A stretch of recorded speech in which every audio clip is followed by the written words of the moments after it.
Hi, I'm Miss Sarah, and this is At Home Makerspace, where I show you how to make fun projects with things you can find at home. This summer, our library is offering a fun summer reading program. If you're interested in learning more about our reading program, be sure to check out the link in the description. Our theme for this summer is Tales and Tales. So here on Makerspace, we're doing all sorts of projects inspired by animals. In today's video, I'll be showing you how to make your own ice cream, and we'll explore some of the science behind ice cream. Now you might be wondering, what does ice cream have to do with animals? And the answer is simple. Ice cream is made from milk, and milk is produced by mammals to feed their young. If we were to go to the grocery store, the milk we find there probably comes from cows. However, in different places around the world, people raise different kinds of animals for milk, such as sheep, goats, water buffalo, and even camels. You can even find ice creams made from all these different animals' milks. In this video, we'll be using cow's milk to make our ice cream, and I can't wait to give you the scoop on how to make it.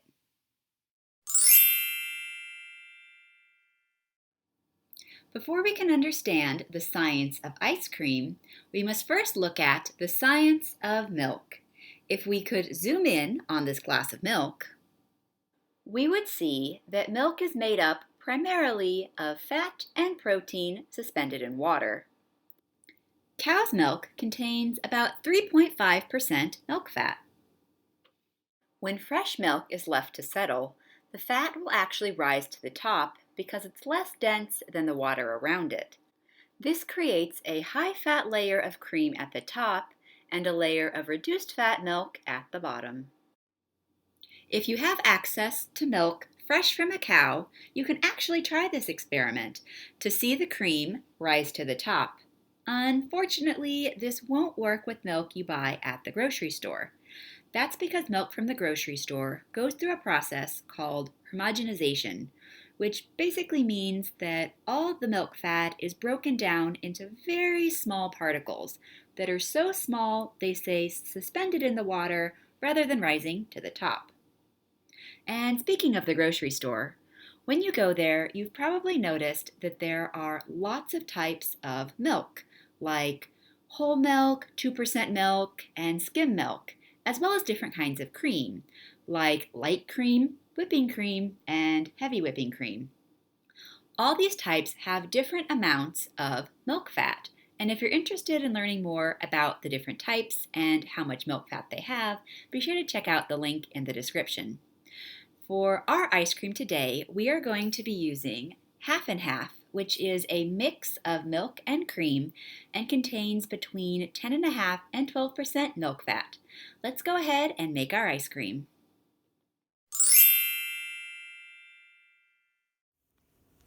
You'll need some half and half, some vanilla extract, some white sugar, a small zip-top plastic bag, a liquid measuring cup, and measuring spoons. We'll have the full recipe linked in the description. First, we need 1 cup of half and half. To that, we're going to add 2 tablespoons of white sugar. To measure, get a nice big scoop, then level it to get rid of any extra. Finally, add 1/2 teaspoon of vanilla extract. You can also use your measuring spoon to stir all your ingredients together. Next, pour your ice cream mixture into your small plastic bag. Then you'll want to zip your bag closed. Make sure you close it all the way because you don't want your ice cream leaking out. And that is our ice cream mixture, but next I'll show you what we need to freeze it. You'll need ice, some salt. I recommend rock salt or kosher salt, measuring cups, and a large plastic zip-top bag. Start by measuring out 3 cups of ice into our large plastic bag. You'll probably need to add more ice later, so make sure you have more than 3 cups of ice on hand. To your bag of ice, you'll also want to add 1/3 cup of salt.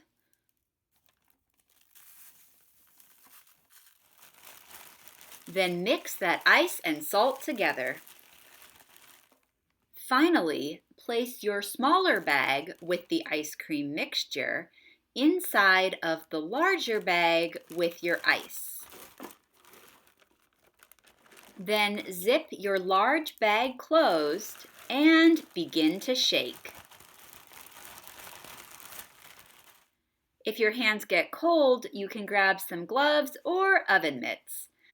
I'm going to be shaking for about 5 minutes, so while I do that, let's dig into some more science.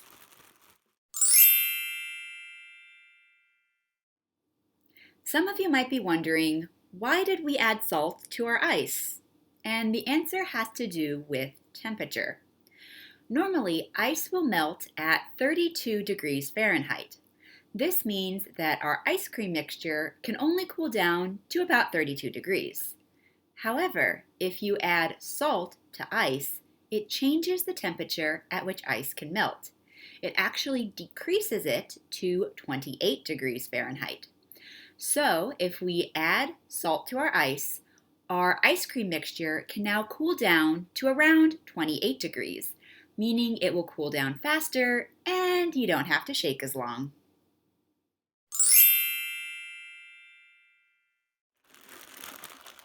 After 5 minutes of shaking, go ahead and open up your bag of ice and see how your ice cream mixture is doing. I can already see that my ice cream mixture has started to freeze, but it still feels pretty soft.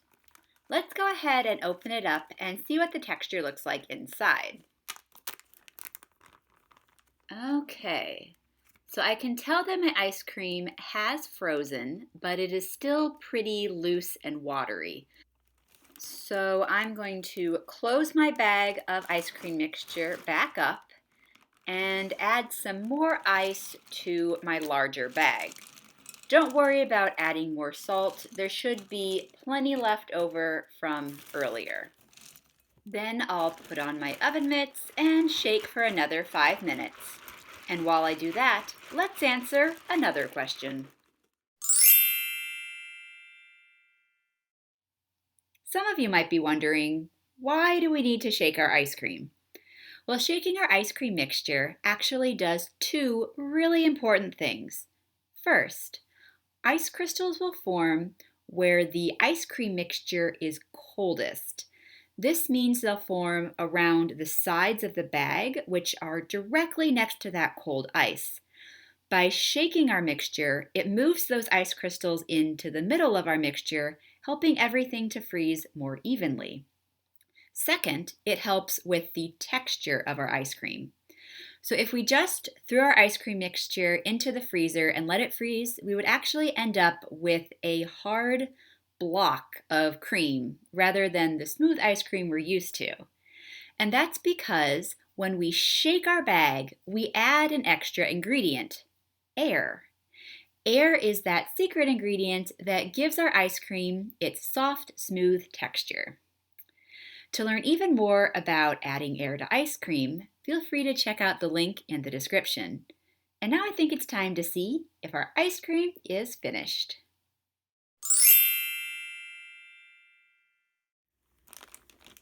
Now it's been about 10 minutes, so let's open up our big bag and check out how our ice cream mixture looks now.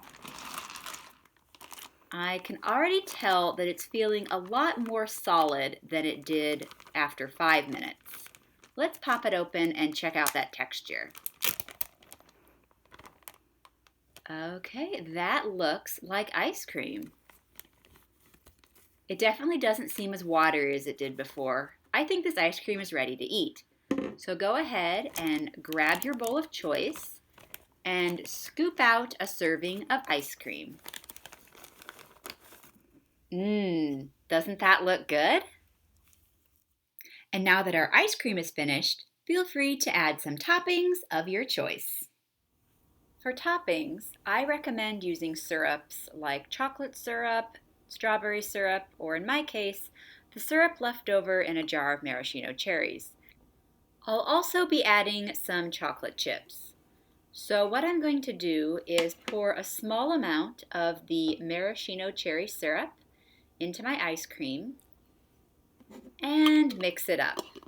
This will turn my ice cream a nice pretty pink color. You can also see my ice cream has already started to melt.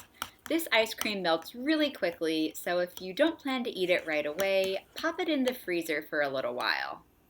Next, I'm going to add my chocolate chips. You can also add other bite-sized toppings like crushed up cookies, nuts, mini marshmallows, or sprinkles.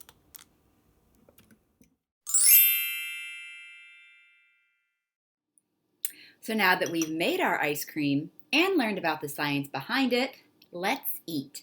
And remember to eat your ice cream quickly after making it before it melts.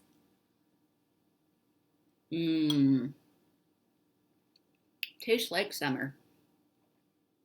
If you enjoyed making your own ice cream, you can make even more by turning ice cream making into a science experiment. You can experiment with 3 of the things we talked about in today's video. First, you could experiment with using different kinds of milk or cream.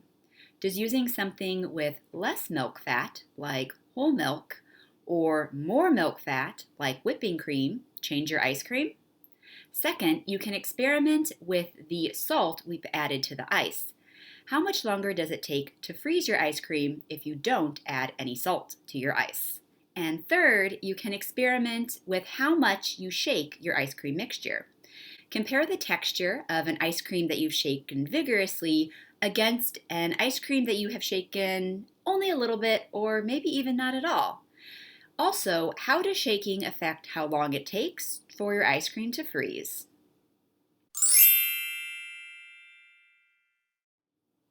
We hope you enjoyed learning how to make your own ice cream and the science behind it.